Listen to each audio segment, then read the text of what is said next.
I'm just back from watching one of the most impactful and moving horror films in recent times, and Hokum really took me by surprise. It might seem like another generic story about a man trapped in a haunted hotel trying to escape a terrifying witch, but the deeper meaning is far more personal and unsettling. The narrative is neat and efficient, and the scary moments land perfectly, making this a well-executed horror movie.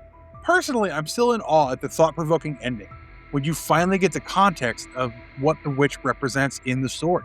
Overall, it's a must-watch for all the horror fans out there, and in this video, I'll break down the narrative for you with an elaborate scrutiny of the climax and the entity. There will be some major spoilers along the way, so you've been warned.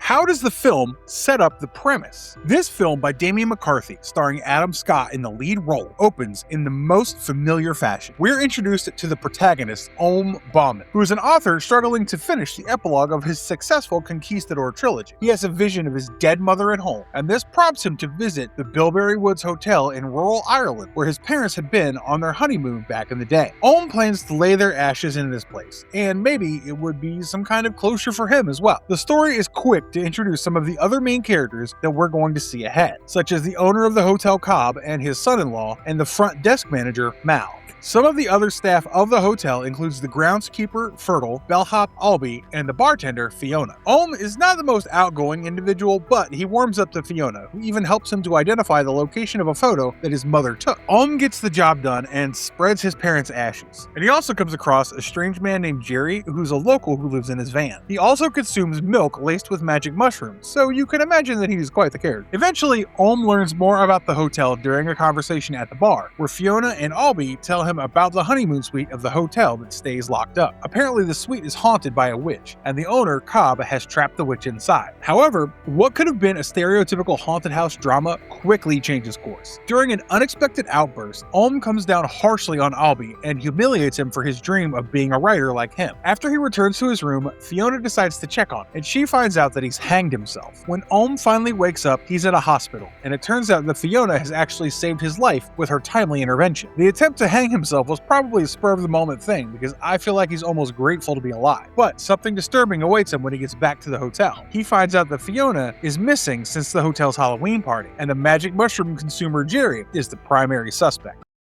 How does Om come to terms with his tragic past, and how is the entity introduced? I think it's fair to say that the story is more about Om's redemption than anything else. After finding out about Fiona, Om confronts Jerry, who claims that he's seen Fiona's ghost in the hotel one night, directing him to the honeymoon suite. But how seriously can you take the word of someone who remains in a hallucinatory state much of the time? Meanwhile, the hotel is closed for the season, making things even more difficult for Om to investigate. But he doesn't give up. He breaks in with Jerry to look for Fiona, but the attempt is cut short when the groundskeeper, Fertile, apprehends Jerry and knocks him unconscious before taking him to the cop. Luckily for Om, he remains undetected and continues the investigation as he sneaks into the honeymoon suite. However, it's revealed that there is something truly supernatural about the room when Om is haunted by visions of his mother. This is where we find out that he accidentally shot her dead as a child, and a lot of the things that we've seen so far about Om start to make sense. Suddenly, Mal arrives and retrieves Om, but just as they're about to leave, Om inspects a dumbwaiter, and to his shock, he discovers the corpse of Fiona inside. Meanwhile, Mal locks him in the honeymoon suite and flees the hotel, clearly indicating some foul play on his part. This soon comes to light because Om finds a tape recorder on Fiona and learns that she was pregnant with Mal's baby and was drugged and locked up inside the suite by Mal, as he was desperate to ensure that his family doesn't find out about his affair. On the other hand, Jerry, who's being taken away by Fertile, jumps out of the van and makes his way back to the hotel. As for Om,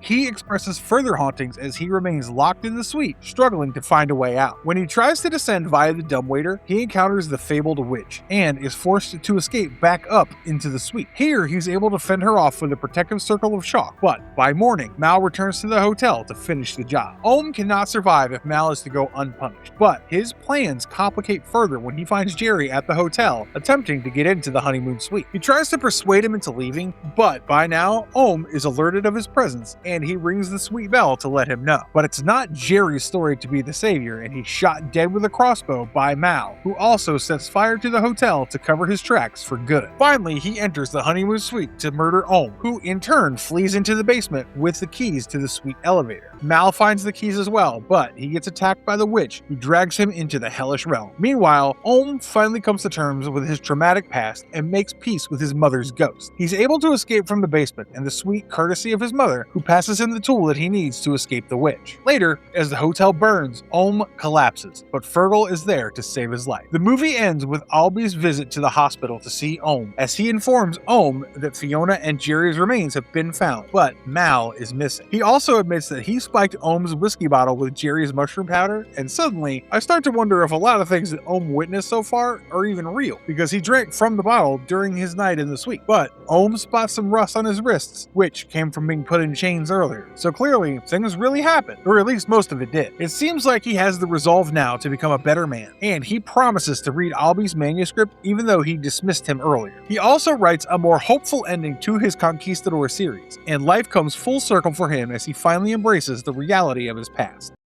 What is the entity in the movie? This brings me to the most important aspect of the film, the witch, who appears as an overarching antagonist. The witch is first set up early in the movie when the hotel owner tells the story about how she drags wayward souls into a hellish realm. The owner apparently captured her and held her in the wedding suite of the hotel, and it's remained abandoned ever since. You might be quick to dismiss the story as local folklore, but the movie later reveals that it's all true as Ohm is forced to confront her. But is she really the villain here? If you think about it, the way the witch has been portrayed in the film, she's more of a force of nature who's been held captive. The real villain is the one who murdered an innocent woman to hide his affair, and Mal doesn't even show remorse for his action. When the witch finally gets him, it's almost like he deserved this fate. Now, another way to look at this is the repressed guilt that Ohm has dealt with for all these years. His worst memory is from his childhood, when he was playing with his father's gun and accidentally pulled the trigger. He killed his mother and even distanced him from his father, and it's been the nagging depression that's been haunting. If you take into account the mind-altering substances that he's been given, you can even say that the witch is entirely imaginative and doesn't actually exist. His own horrors created a demon in his head, and that he portrayed as a witch. The ending does hint that the witch existed and wasn't imagination, but I still think that the appearance of the witch holds a lot of significance. The disturbing eyes and skeletal features make her look like a dead woman, and you could say she resembled the image of Ohm's mother in his head. But the real evil is actually not the witch, but Mal, who represents some form of guilt-free cruelty. He's willing to kill more people to hide his crime, and the way he murders his pregnant partner to hide his affair shows a complete